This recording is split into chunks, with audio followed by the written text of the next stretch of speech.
aceptado esta invitación de la Jurisdicción Especial para la Paz, a los colegas que están presencialmente en la sede de la JEP, así como a los colegas que se han conectado virtualmente a través de la plataforma Teams. En el día de hoy quiero saludar al señor presidente de la jurisdicción, el magistrado Eduardo Cifuentes, a la magistrada Belkis Izquierdo, presidente de la Sala de Reconocimiento, y al magistrado Gustavo Salazar del Tribunal Especial para la Paz. El orden del día que vamos a tener hoy es el siguiente. En primer lugar, un saludo del señor presidente de la jurisdicción, magistrado Eduardo Cifuentes. A continuación, la magistrada Belkis Izquierdo dará lectura al comunicado sobre el que vamos a hablar en la rueda de prensa de hoy, y enseguida el magistrado Gustavo Salazar hará una exposición del caso. Sin más preámbulos, vamos a empezar con, y posteriormente habrá una sesión de preguntas y respuestas para quienes están presencialmente y virtualmente. Sin más preámbulos, le doy la palabra al señor magistrado Eduardo Cifuentes, presidente de la jurisdicción. Doctor Cifuentes, buenos días. Bueno, buenos días. Muchas gracias por participar en esta rueda de prensa en la que se va a explicar el alcance de la determinación importante adoptada por la Sala de Reconocimiento en lo que tiene que ver con la priorización en el caso 06, victimización de miembros de la Unión Patriótica. Me acompañan la doctora Belkis, la presidenta de la Sala de Reconocimiento, el doctor Gustavo Salazar Arbeláez, magistrado de la sección con ausencia de responsabilidad en movilidad en la Sala de Reconocimiento para los efectos de asumir la relatoría de este importante macrocaso. De modo que podemos darle inicio. Doctora Belkis tiene la palabra.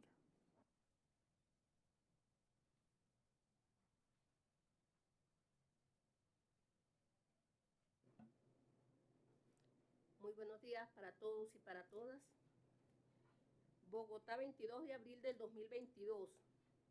A través del auto 75 del 2022, la Sala de Reconocimiento de Verdad y de Responsabilidad de la JEP determinó que 5.733 personas fueron asesinadas o desaparecidas en ataques dirigidos contra el partido político Unión Patriótica entre 1984 y 2016. En hechos en los que están vinculados principalmente paramilitares y agentes estatales, quienes actuaron de manera masiva, generalizada, sistemática y selectiva contra esta colectividad. De ese total, de 5.195 eran militantes de la Unión Patriótica y 538 víctimas que no eran miembros de la Unión Patriótica fueron asesinadas o desaparecidas en hechos de violencia dirigidos en contra de este partido político. Los resultados del análisis realizados por la Sala de Reconocimiento arrojaron que de las 5.733 víctimas, 4.616 fueron víctimas de homicidios y 1.117 fueron desaparecidas forzadamente. Con base en este análisis, la Sala estableció que la violencia contra la militancia de la Unión Patriótica fue prevalentemente letal, pues aproximadamente 2 de cada 3 hechos de violencia contra ese partido se concretaron en asesinatos y desapariciones forzadas. Sin embargo, la violencia no letal estuvo lejos de ser marginal. De hecho, la segunda modalidad de victimización más reportada fue el desplazamiento forzado, con 2.217 víctimas. A partir de estos datos, la Sala identificó que en 32 años de violencia contra militantes de la Unión Patriótica, hubo un patrón de violencia sostenida durante 23 años, de 1984 al 2007.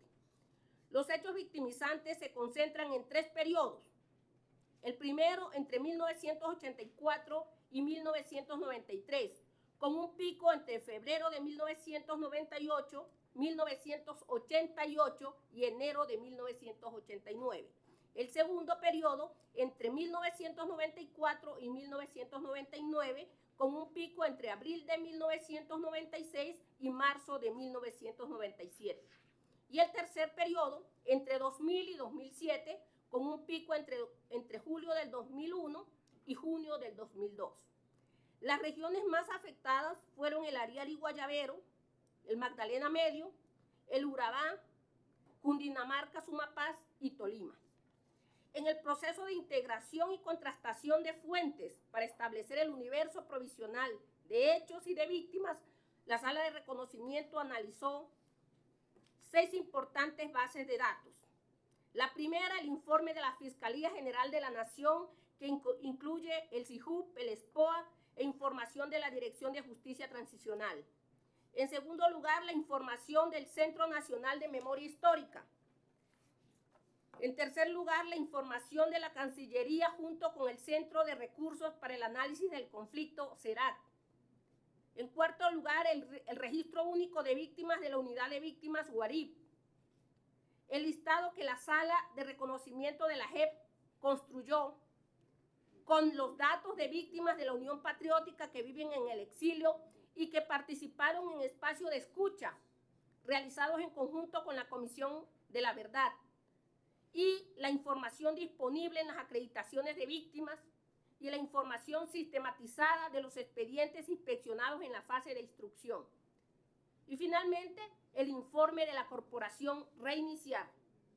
Es la primera vez que una instancia judicial recaba, sistematiza y contrasta tal cantidad de información sobre el fenómeno de victimización de la Unión Patriótica y establece un número mínimo de víctimas afectadas por esta acción criminal.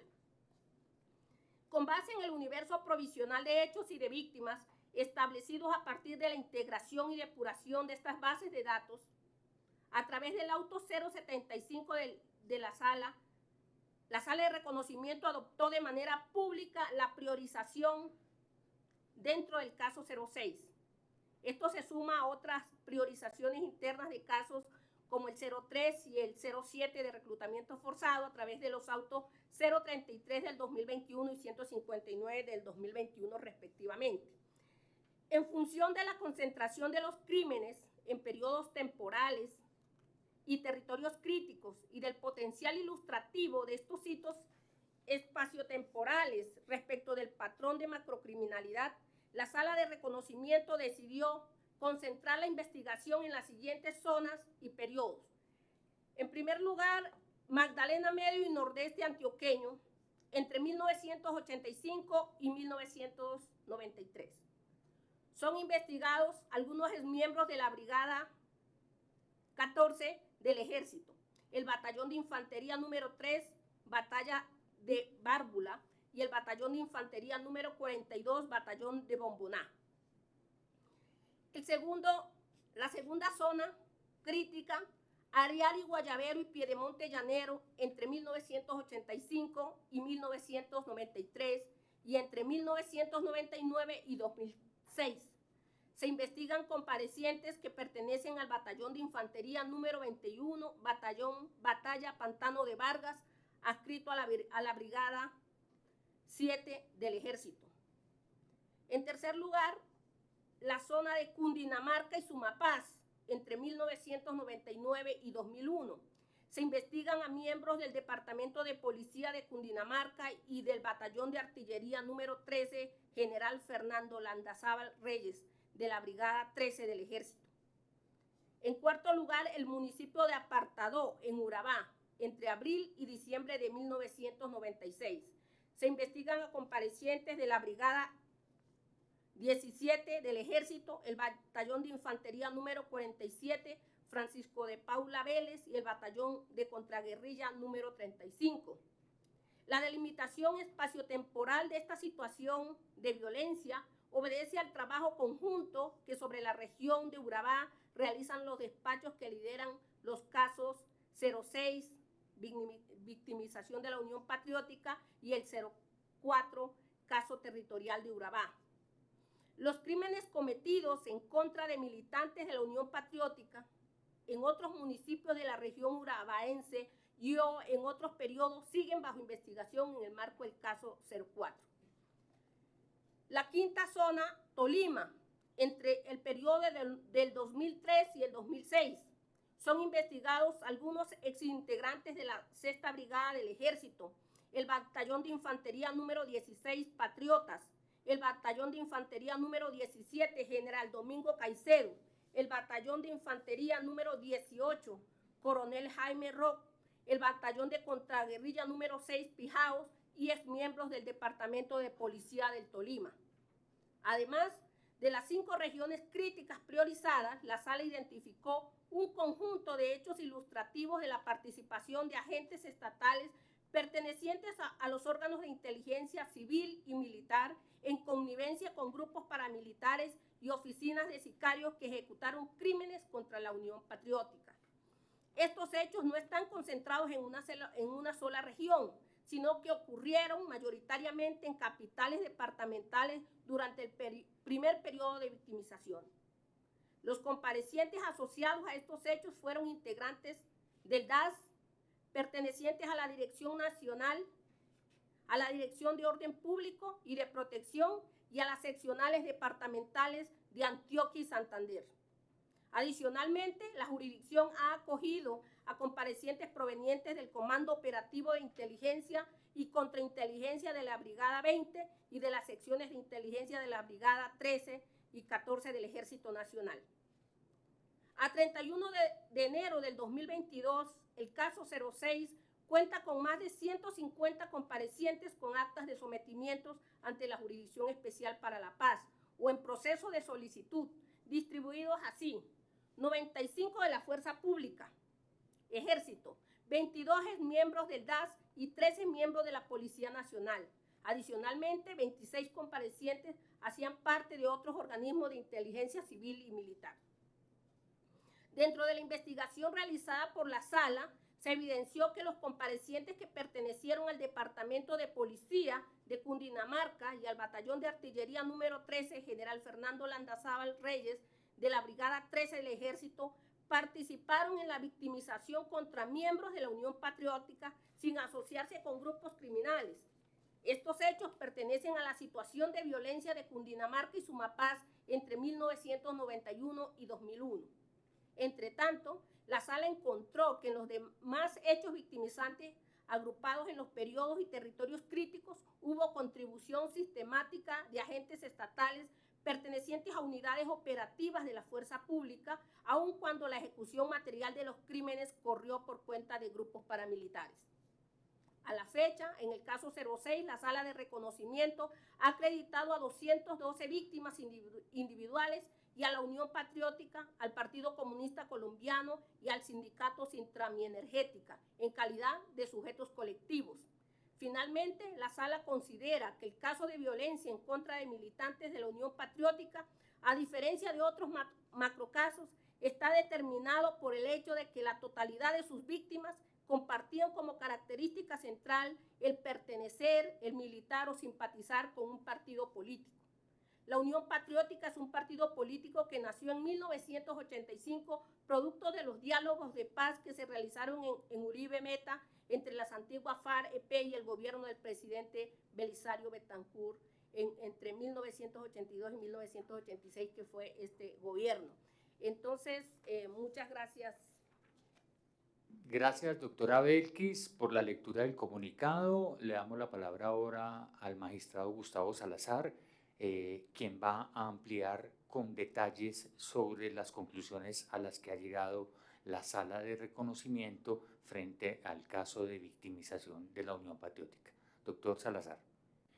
Gracias, doctor Hernando. Lo primero es señalar que este trabajo es resultado de 2 años y medio de un ejercicio de contrastación de diferentes bases de datos, 7 bases de datos principales, 6 de ellas estatales y solo una proveniente de una organización no gubernamental, la Corporación Reiniciar, peticionario ante el sistema interamericano.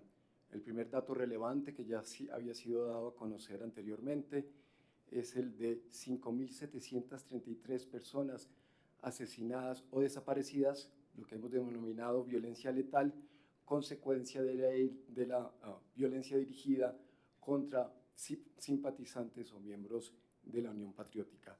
Este primer dato nos permite afirmar que la violencia, tal como se expresó en el comunicado, dirigida contra la Unión Patriótica, fue con una intencionalidad asesina orientada y destinada a matar a los militantes de dicha organización. En segundo lugar, voy a presentar el resultado de las 7 bases de datos, el punto de partida. La primera base de datos que voy a referir es la Cancillería CERAC. Fue encontrada en un ejercicio de inspección judicial por parte de la Sala, un encargo que le hizo a la Cancillería, al Gobierno Nacional del entonces 2005-2006, del gobierno del presidente Uribe, a la organización CERAC, y esa base registraba 4.391 filas. La segunda base de datos de referencia fue la del Centro Nacional de Memoria Histórica. La tercera, la Corporación Reiniciar, con 6.058 filas. Igualmente se incorporó al estudio una base de datos entregada por la Fiscalía General de la Nación, con 1.633 registros. Un listado, otra base de la Fiscalía General de la Nación, de la Dirección de Justicia Transicional, con 1.113 registros. Un listado que desarrolló la Sala en el trabajo con 1.152 registros. Este listado específicamente consignó la información que se encontraba en expedientes judiciales, archivos de inteligencia y otros documentos. Y esta información adicionalmente se contrastó con el sistema de información de la Unidad de Atención Integral a Víctimas, del Registro Único de Víctimas, en donde se encontraron 3.367 registros. Entonces, el primer elemento de la conclusión es que la base fundamental de los resultados que hoy se presentan son bases de datos provenientes del Estado. El proceso tiene una serie de metodologías, una metodología bastante minuciosa. Voy a leer simplemente 3 elementos básicos de la metodología para no entrar en detalles. En primer lugar, se produjo la integración de las bases de datos en un contexto más amplio, en trabajo con la Comisión de la Verdad y Human Rights Data Analysis Group para la integración de los datos y la estimación estadística. Se implementó un proceso de vinculación y depuración de registros con el fin de obtener una base consolidada de víctimas de la Unión Patriótica a partir de las fuentes allegadas al caso, las que se acaban de mencionar, y en este sentido se destacan las siguientes características. Hubo un proceso sistemático y reproducible de integración de datos, una depuración de los registros a partir de criterios de inclusión, un proceso de duplicación y de resolución de divergencias. Si ustedes se dan cuenta, sumadas todos los registros de las bases de datos que se habían presentado, son muy superiores a las cifras que se presentan, porque básicamente lo que se busca es la intersección de las diferentes bases de datos. Las 5.733 víctimas de la Unión Patriótica, víctimas de violencia letal, lo son de homicidio o de desaparición forzada. Aquí unos datos para especificar la cifra. Víctimas militantes cuya militancia está aprobada en el caso de la Unión Patriótica, 4.171 víctimas de homicidio y 1.024 de desaparición forzada. Personas no militantes, ahora voy a explicar el alcance de personas no militantes que mueren en los hechos de violencia contra miembros de la Unión Patriótica, 445 víctimas de homicidio, 93 víctimas de desaparición forzada. Para los siguientes subtotales, subtotal de víctimas militantes de la Unión Patriótica 5.195, total de personas no militantes muertas en hechos violentos contra miembros de la Unión Patriótica 538, para un total de 5.733. Voy a explicar la especificidad y algunos ejemplos de las personas no militantes. Hay eventos en los cuales el atentado, el acto violento se desarrolla contra un militante de la Unión Patriótica. Voy a poner el caso de un militante en Montería, el señor René Cabrales, a quien los sicarios entran a matar a su casa, entran disparando y entre los disparos, luego de herirlo a él, matan a su nieta de 2 años. Esa es la razón por la cual, entre otras, estas víctimas se incluyen. Muchas de las víctimas, personas no militantes, son personas cercanas, familiares o amigos, o personas que se encontraban en los lugares en los cuales se llevaron a cabo los actos criminales contra los miembros de la Unión Patriótica. Razón de más, no solo para incluirlo, sino porque en ello se trabaja para su esclarecimiento. Se presenta la barra de víctimas total serían en homicidios totales 4.616 y 1.117 desapariciones forzadas. La violencia letal la hemos restringido a la violencia homicida y a la violencia de desaparición forzada, y en un acto riguroso la hemos presentado de manera independiente por la siguiente razón. En los estudios de violencia, la violencia letal ofrece la mayor certeza y la mayor confiabilidad. Quiere decir ello que el dato de 5.733 de aquí a futuro podrá variar en un grado absolutamente menor, no solo por el trabajo que se ha hecho, sino por la solidez de la información en términos de la violencia letal.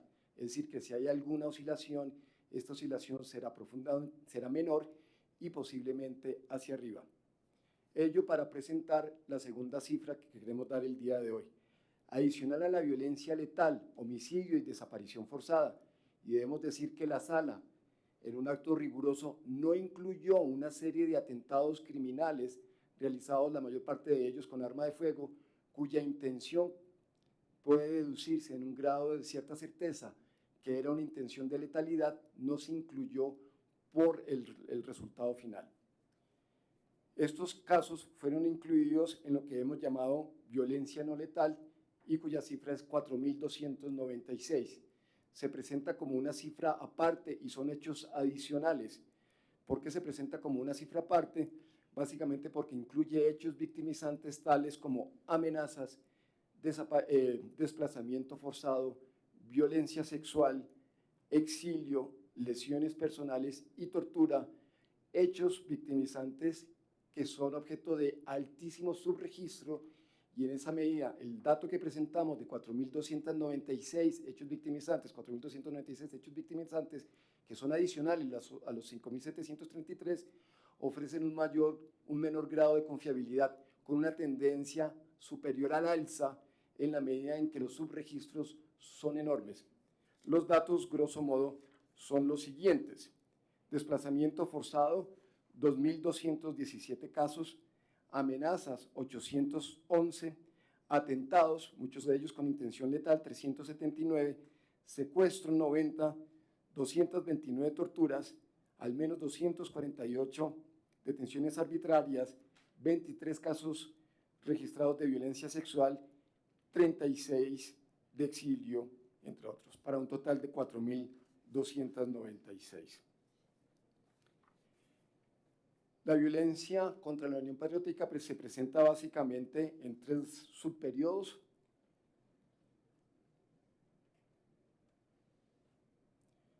Presentar una gráfica sobre los 3 subperiodos: 1984-1993, 1994-1993, 2000 y 2007.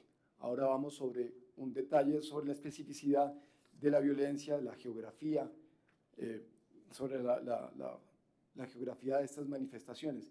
El primer gráfico que se presenta está relacionado con violencia letal y tiene los 2 momentos más críticos en los periodos 88-89 y en el periodo 96, mientras que presenta un segundo subperiodo, un segundo pico hacia los años 2000, entre 2002 y 2005. En el caso de la violencia no letal, los 2 momentos más críticos son los años 1996, 1997, 1995, 1997 y los años 2002 a 2004, tal como se registra en la gráfica. Voy sobre la cartografía de la violencia letal contra miembros de la Unión Patriótica durante el periodo 1984-2016. Durante el periodo 1984-2016, como se observa en el mapa, por intensidad de eventos criminales, esta se concentra en Urabá, en el Magdalena Medio, en la zona del río Ariari, sobre todo el Ariari Guayabero, en la ciudad de Bogotá, principalmente durante este periodo 1984-1986. Y en el caso del Magdalena Medio, hay un momento extensivo entre las zonas del nordeste antioqueño y hay incidencia en otros departamentos como son norte de Santander y Arauca. La intensidad regional va a estar determinada por cada uno de los subperiodos. Durante el periodo 1984-1983 se detectan básicamente 3 focos. Esta es una metodología que permite visualizar las razones y fundamentos por los cuales se establece la priorización determinada al interior del subcaso. La zona del Arriarí Guayabero, en donde la Unión Patriótica había logrado una alta representatividad política, la zona de Urabá, en donde se había dado la misma alta participación política, y la zona del Magdalena Medio. Son los 3 focos principales. Además, se van a presentar una serie de atentados y crímenes contra la dirigencia que se expresa básicamente en las ciudades de Bogotá y la ciudad de Medellín. La característica principal de los militantes de la Unión Patriótica atacados durante este periodo es que habían logrado una participación significativa, sobre todo en los gobiernos locales, en Urabá, en el departamento del Meta y en el Magdalena Medio. Esta violencia va a terminar desvertebrando en el mediano plazo la posibilidad de representación y participación de esta agrupación en dichas subregiones.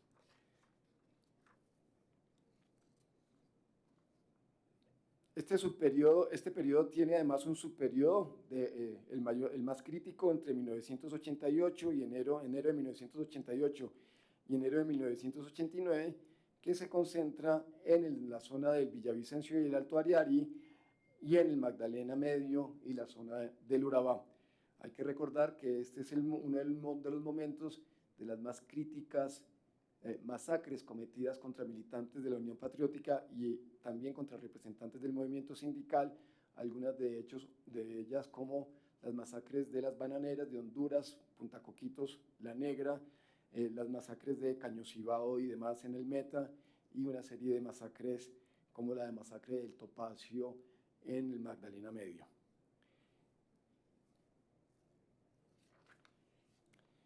Entre 1994 y 1999, que es la segunda fase de la violencia dirigida contra la Unión Patriótica, esta tiene una menor dispersión y una mayor concentración básicamente en la región de Urabá, en la zona norte del Magdalena Medio, Barranca Bermeja y las zonas colindantes, algo en la zona del Arriarí y Guayabero, y en el departamento de Arauca, donde para entonces el Partido Unión Patriótica todavía contaba con una representación política importante.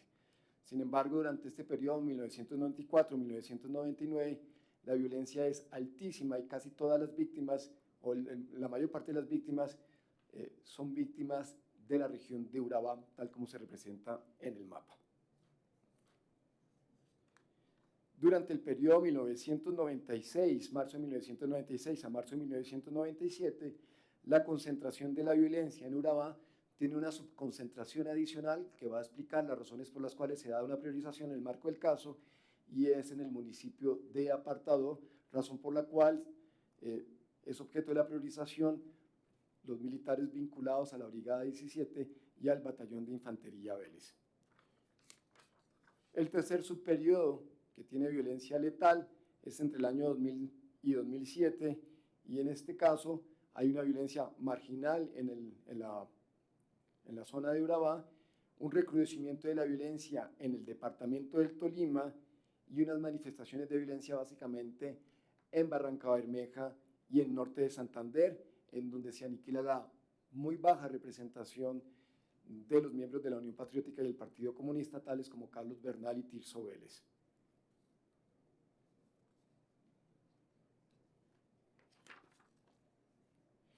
Los departamentos que registran la mayor incidencia de violencia contra miembros de la Unión Patriótica son Antioquia, Meta, Santander, Tolima, Cundinamarca y Huila.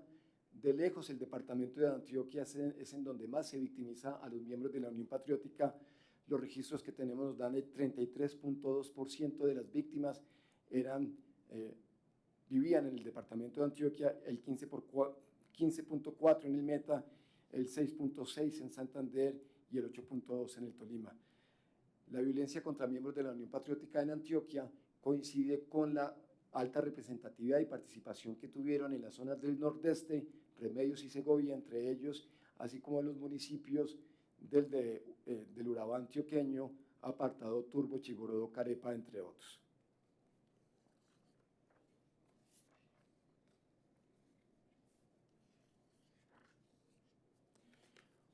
Por último, voy a leer en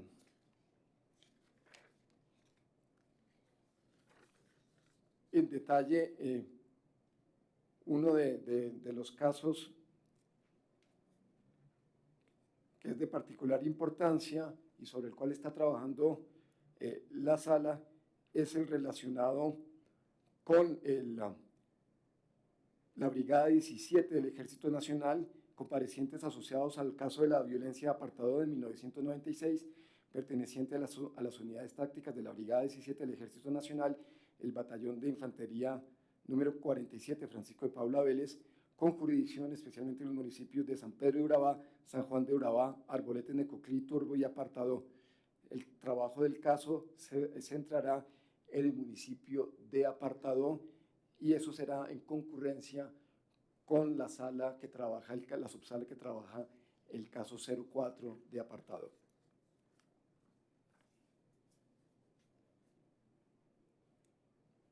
Esa es la presentación hasta el momento. Muchas gracias, magistrado. Ahora vamos a abrir a una sesión de preguntas de algunos de los colegas que se encuentran presentes en la sala. Comienza Viviana Bello de W Radio. Por favor, Viviana. Aquí adelante, Viviana, por favor, para que la escuchen. Muy buenos días, gracias, magistrado y magistrados. Quería preguntarles si la Jurisdicción Especial para la Paz en ese sentido va a llamar de algunos de esos miembros o exmiembros del Departamento Administrativo de Seguridad, o que viene después de este reconocimiento y de lo que ustedes han establecido de estas 5.733 víctimas de ataques sistemáticos contra la UP.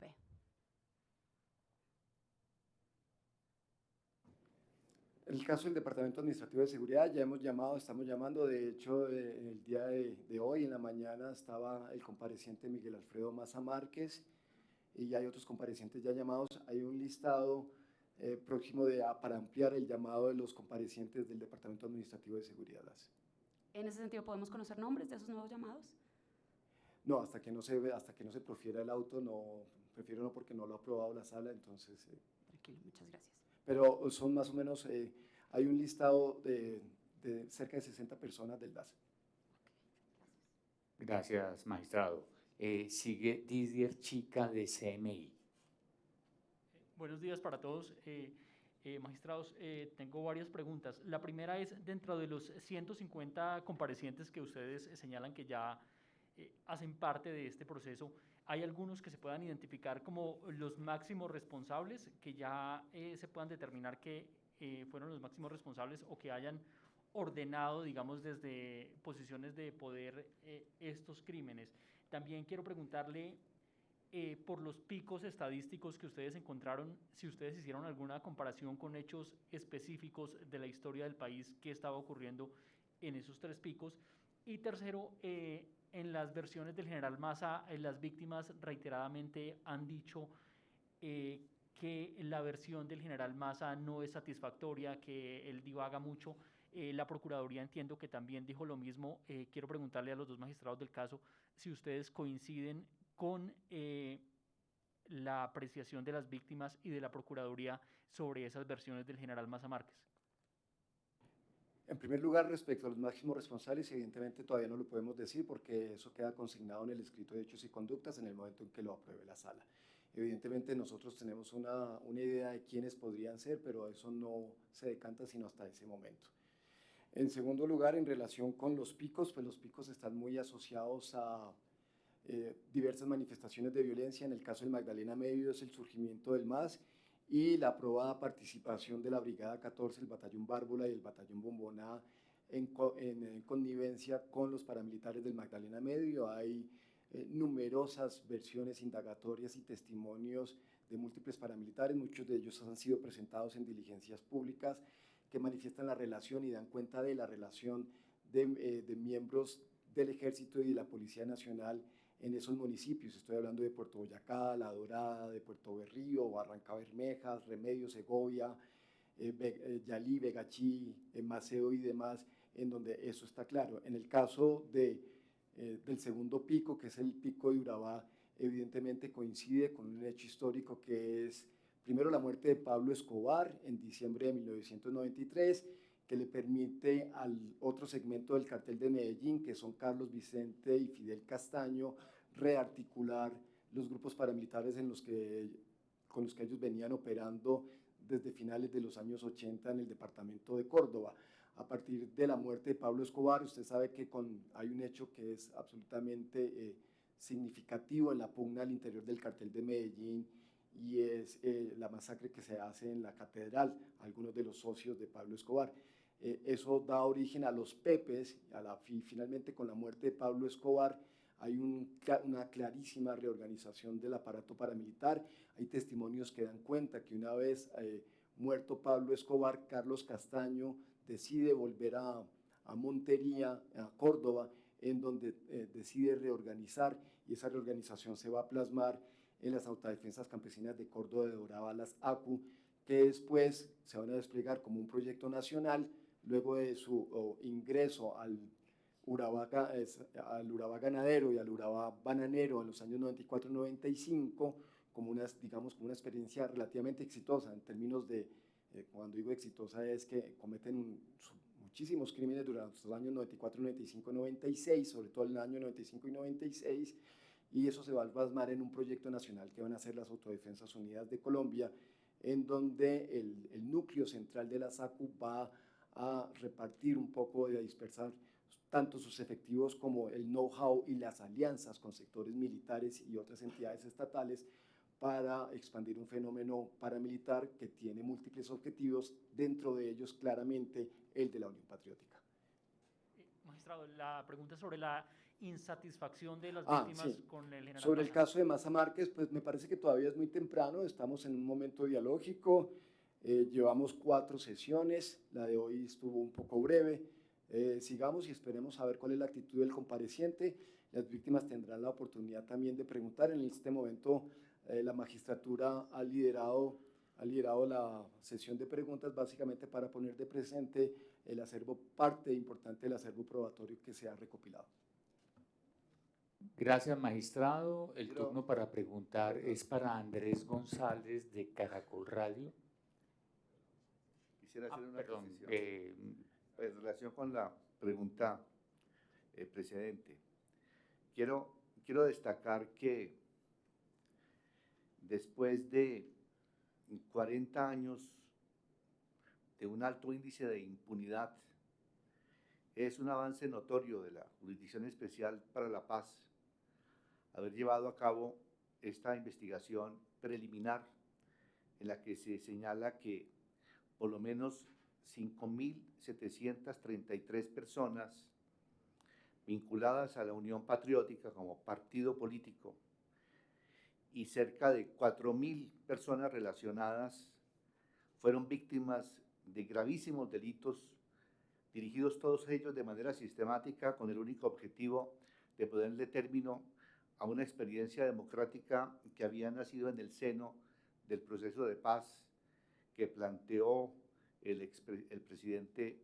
Belisario Betancur, directamente como vinculados y miembros y militantes de la Unión Patriótica. 5.733 personas que buscaron ejercer el derecho fundamental de formar un partido político, de ejercer en el ámbito de la democracia la participación, y que por el ejercicio de ese derecho fundamental fueron víctimas de violencia letal. Derecho fundamental que se respondió con violencia letal. Por eso este es uno de los macrocasos más importantes y trascendentales que lleva en este momento a cabo la JEP. En el curso de este año se van a expedir los primeros autos de determinación de hechos y conductas dirigidos a señalar quiénes fueron los máximos responsables de este desmantelamiento criminal de una experiencia democrática, tomando en consideración además que desde antes de expedida la Constitución Política de 1991 ya se observaba un pico de esta violencia letal con quienes habían ejercido derechos fundamentales. Pero en la priorización que ha determinado la Sala de Reconocimiento, quiero poner de presente cómo esos términos de los periodos en los cuales se incrementa esta violencia política y letal contra miembros de la UP, se había ya expedido la Constitución de 1991. Cundinamarca y Sumapaz entre 1991 y 2001. Magdalena Medio, 1985-1993. Ariare Guayabero, 1999 y 2006. Córdoba, Urabá y Bajo Atrato, 1994 y 2006. Tolima, 2003 y 2006. O sea, no obstante, tener los colombianos y las colombianas una constitución democrática y participativa que consagra como derecho básico la paz, prosiguió el desmantelamiento criminal contra la Unión Patriótica. Y actualmente, pese a un nuevo acuerdo de paz, también implementado en la Constitución política, son más de 300 excombatientes de las FARC que han sido asesinados. Por eso, tenemos que reaccionar tan rápidamente frente a estas actuaciones que ha señalado que en Colombia hay un alto índice de impunidad frente a este tipo de delitos y también para prevenir la repetición de este ciclo de violencia política. La Jurisdicción Especial para la Paz, con base en este estudio que se ha realizado y con esta priorización en términos temporales y espaciales, pretende en el curso de este año, reitero, identificar máximos responsables y por consiguiente lo que sigue ahora serán las imputaciones. Si me permite una Sí, anotación en relación con lo que señala el señor presidente Eduardo Cifuentes, este dato no es simplemente un dato, sino que se convierte en un punto de partida de una verdad judicial. El proceso de depuración de las bases continúa, pero básicamente eleva la discusión de tal manera que sea muy difícil negar por lo menos la masividad, la sistematicidad y el carácter generalizado de la violencia contra la Unión Patriótica. Claro que las cifras se pueden controvertir, pero aquí hemos hecho un trabajo absolutamente juicioso y denodado, de tal manera que hasta que no se demuestre lo contrario, esta es la cifra mínima de víctimas de la Unión Patriótica, tanto de violencia letal como de violencia no letal. Eso con el fin de evitar cualquier tipo de puesta en tela de juicio sin fundamento alguno. Si esto se puede debatir, se debe debatir bajo las mismas metodologías y con el mismo rigor que se ha hecho aquí. De tal manera que aquí no tienen lugar teorías revisionistas o negacionistas hasta tanto se controvierta esta cifra. Gracias, magistrado. Ahora le toca el turno a Andrés González de Caracol Radio. Andrés. Magistrados, muy buenas tardes para ustedes, también para todos los asistentes a esta sala. Permítame formularle 3 preguntas. La primera, ahondar en lo que usted acaba de mencionar, pues los crímenes contra la UP, como bien lo mencionaron, fue un patrón sistemático durante 23 años. Desde que se firmó el acuerdo de paz, han sido más de 300 los excombatientes asesinados. ¿Temen ustedes como Jurisdicción Especial para la Paz que este sistema criminal se repita contra los excombatientes de las extintas FARC? 2, ¿por qué hay tantas diferencias en torno a las cifras de los asesinatos de la UP y solamente hasta ahora pudieron consolidarlo? Y 3, para cambiarle de tema, ¿qué va a pasar con los otros macrocasos que están pendientes? ¿Cuándo los van a abrir? Gracias. Respondo y luego le pido al doctor Gustavo que complemente la respuesta. De una parte, la sección, el tribunal a través de la sección, con ausencia de reconocimiento, ya ha dictado diversas medidas cautelares con el objeto de proteger la vida de excombatientes de las FARC y de exigir al gobierno nacional que, en desarrollo del acuerdo de paz y de las normas en vigor, ponga en marcha los mecanismos derivados del acuerdo para asegurar la vida de quienes entregaron las armas y se sometieron a la justicia del Estado colombiano. De otro lado, la Corte Constitucional declaró un estado de cosas inconstitucional en relación con la política de seguridad sobre y aplicada a excombatientes de las FARC. Esto quiere decir que este es un tema de enorme preocupación para la JEP, para la Corte Constitucional y también para la comunidad internacional. Los patrones criminales puestos en marcha en relación con la Unión Patriótica supusieron la estigmatización temprana de sus miembros.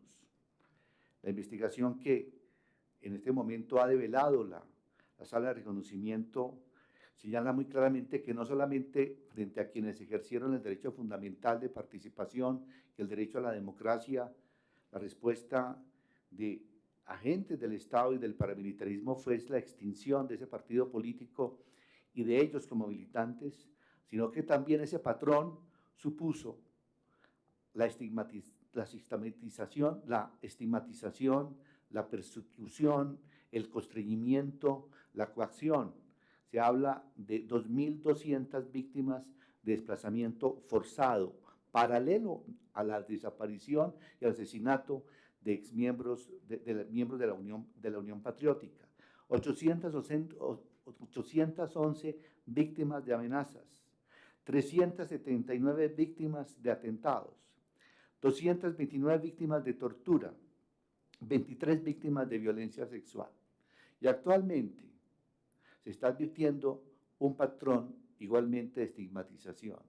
En el caso de los excombatientes de las FARC, no solamente se ha verificado homicidios, sino también desplazamiento forzado, torturas y otros delitos. O sea, una suerte de amenaza, de nube de amenaza que se cierne sobre el proceso de paz y obviamente sobre la vida de quienes están comprometidos con ese proceso de paz.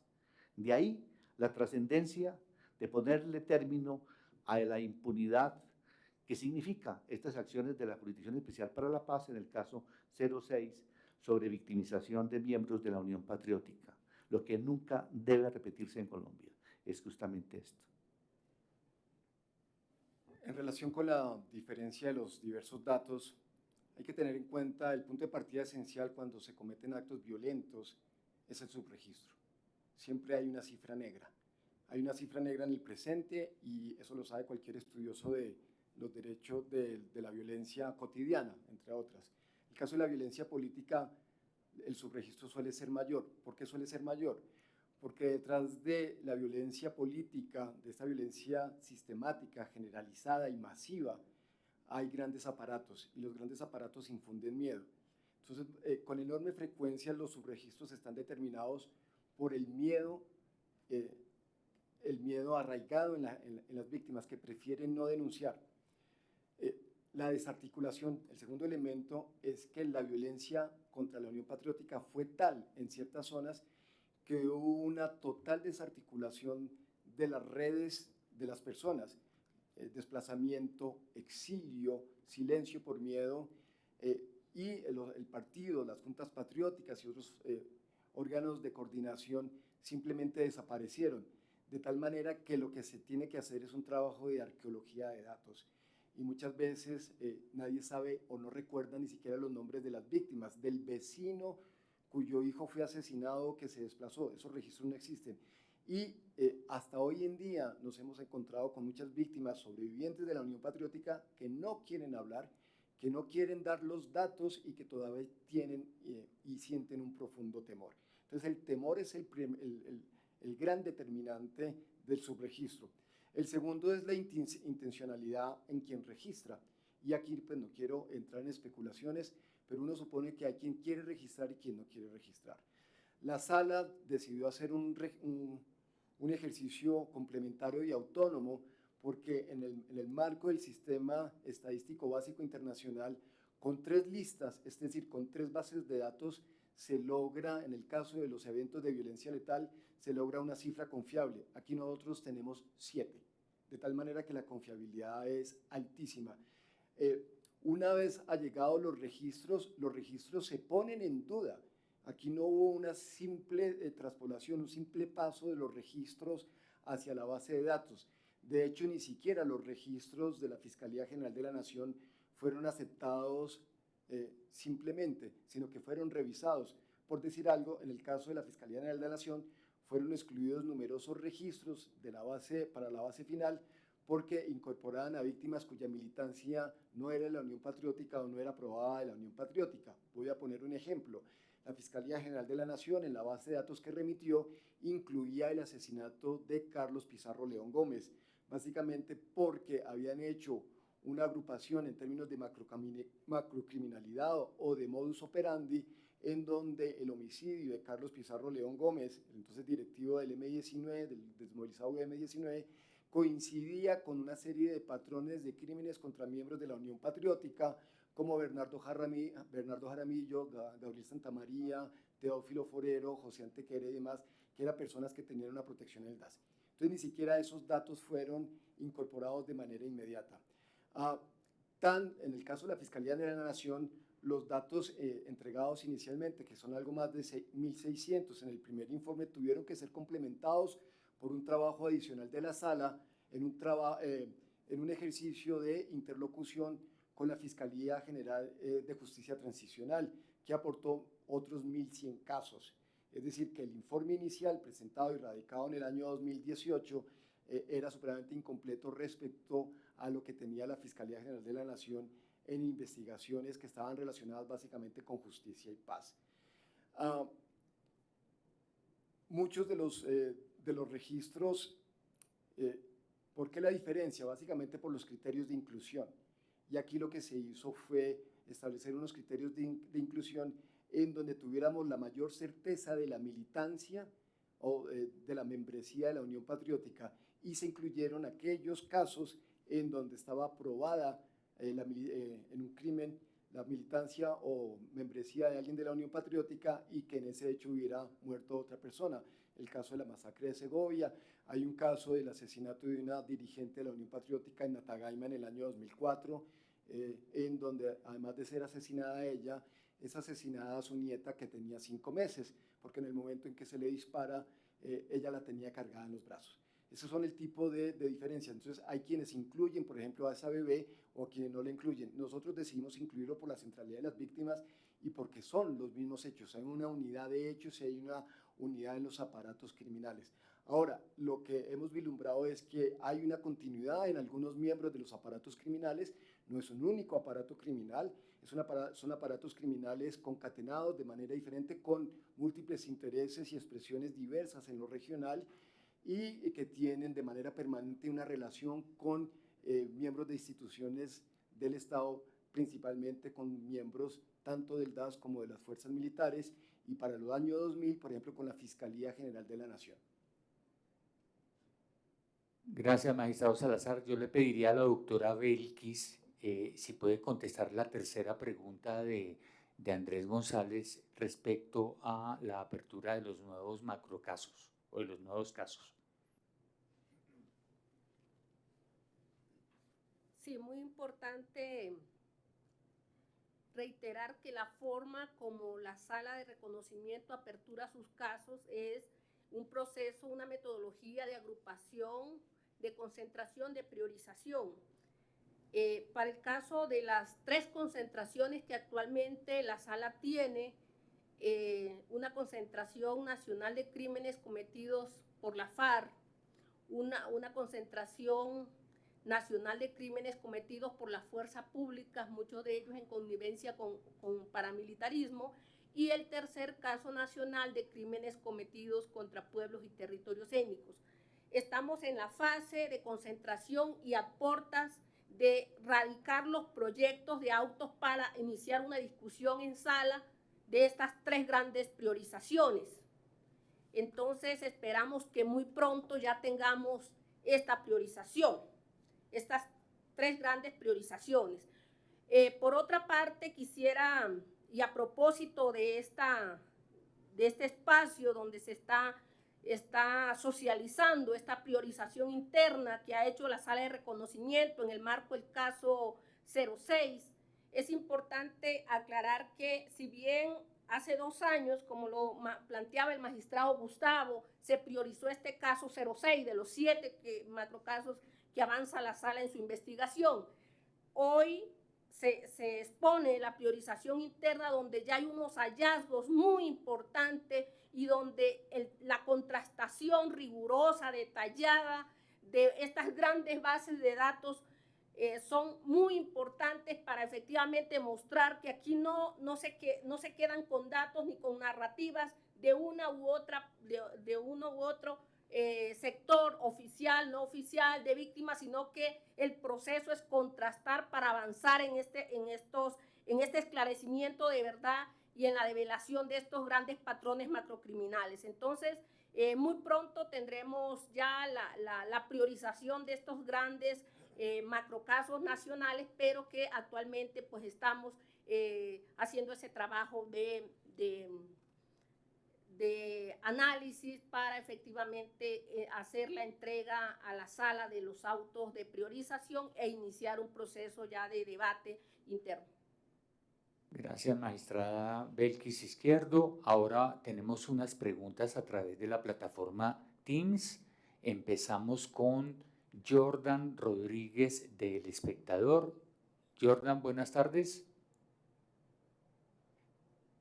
Buenas tardes, magistrados, magistrada. Adelante, por favor.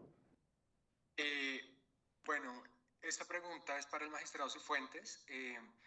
Y la JEP en este momento sostiene que los avances en esta priorización, los avances de la investigación en el caso de la UP, pues son un gran avance, ¿no?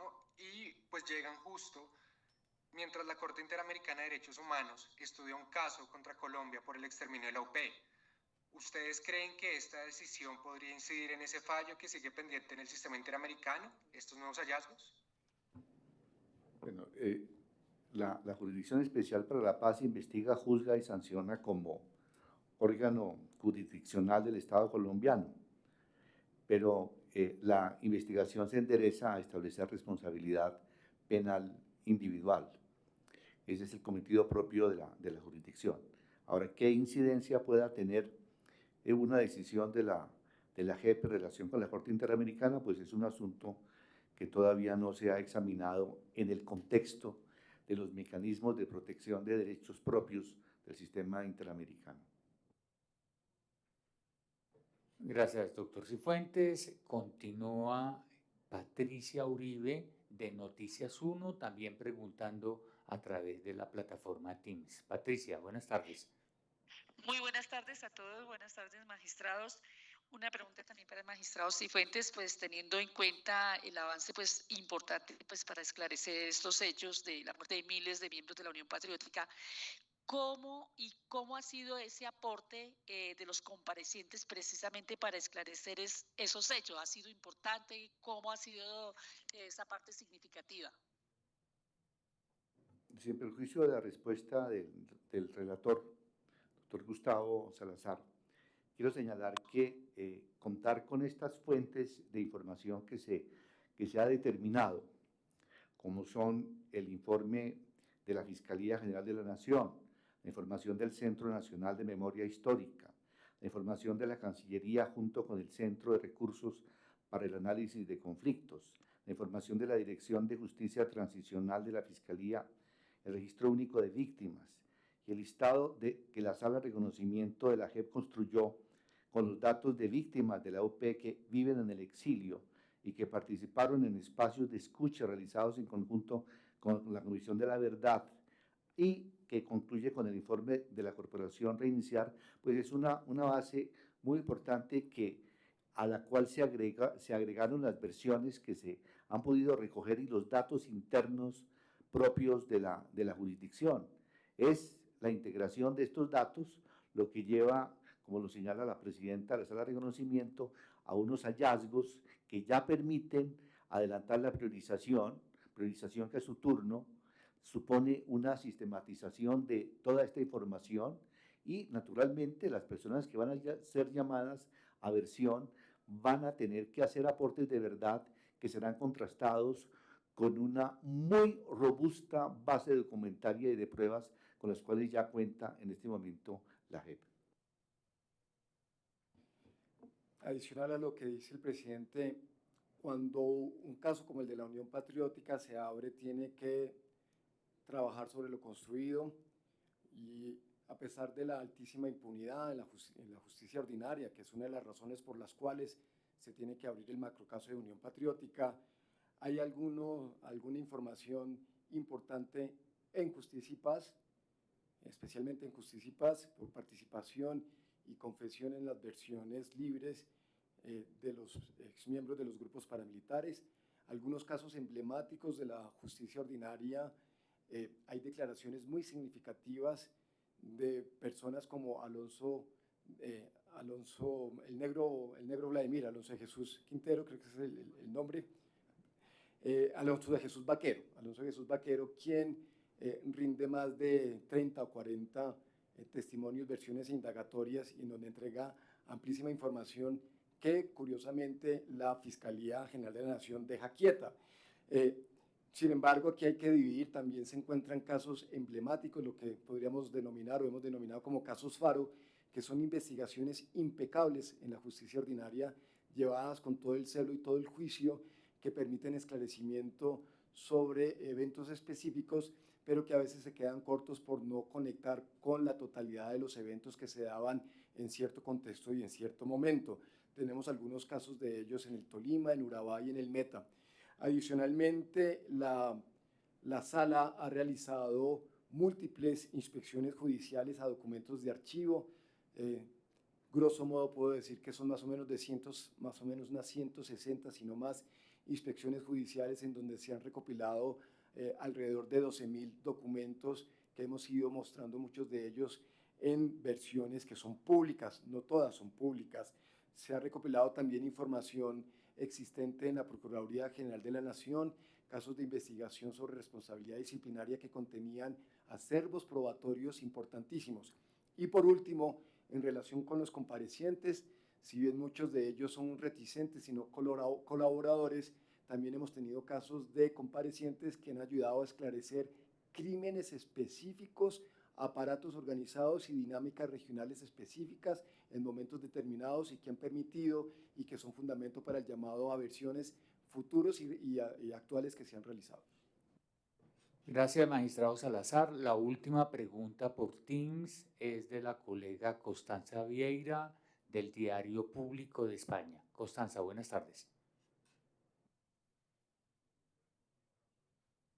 No se está escuchando, Constanza. Micrófono, por favor.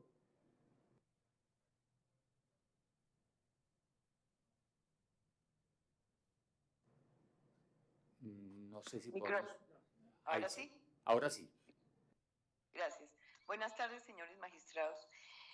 Yo quisiera, dado que esta ha sido una revisión histórica, digamos, de la matanza de la Unión Patriótica, podemos afirmar que llevamos 2 generaciones en este problema del asesinato de la gente que está como denominador común, digamos, por la paz con la guerrilla. ¿Qué se sabe sobre los autores? ¿Cuál es su hoja de vida? ¿Dónde estuvieron trabajando? ¿Dónde siguieron trabajando después de estos crímenes? ¿Y qué están haciendo ahora? ¿Qué se sabe sobre ellos? Bueno, esa es una pregunta que solo se puede responder de manera específica para cada caso. Gran parte de los comparecientes son adultos mayores, lo cual implica un reto en términos del desarrollo de las diligencias. Estamos hablando que muchos de ellos son personas con frecuencia por encima de los 70, 75 años. Eso ha ralentizado un poco la dinámica y impone ciertos retos. Entonces, muchos de ellos son en este momento pensionados. A pesar de las indicaciones, en muchos de los casos, la mayor parte de muchos de ellos también han sido asesinados o simplemente murieron de muerte natural. Voy a dar el nombre de una persona que aparece señalados en múltiples investigaciones y por múltiples testimonios, que es el señor Alberto Romero Otero, quien ya murió. Entonces muchos de ellos ya murieron de muerte natural o por razones violentas. En el caso de la seccional DAS Antioquia, para finales de los años 80 nos hemos encontrado que gran parte del personal del DAS asignado en ese momento, sobre el cual estamos investigando conductas, muchos de ellos murieron en hechos posteriores. Nosotros no investigamos exactamente qué entraron a hacer o no entraron a hacer. Y otros tienen agencias de consultoría y demás, pero pues no hemos aglutinado y no puedo describir en qué se dedican en términos de universo, pero grosso modo es eso. Muy bien. No sé si el doctor Cifuentes quiere agregar algo. Entonces, hasta aquí llegamos con esta convocatoria de prensa. Muchas gracias a los colegas que asistieron, que se conectaron vía Teams, y hasta una próxima oportunidad.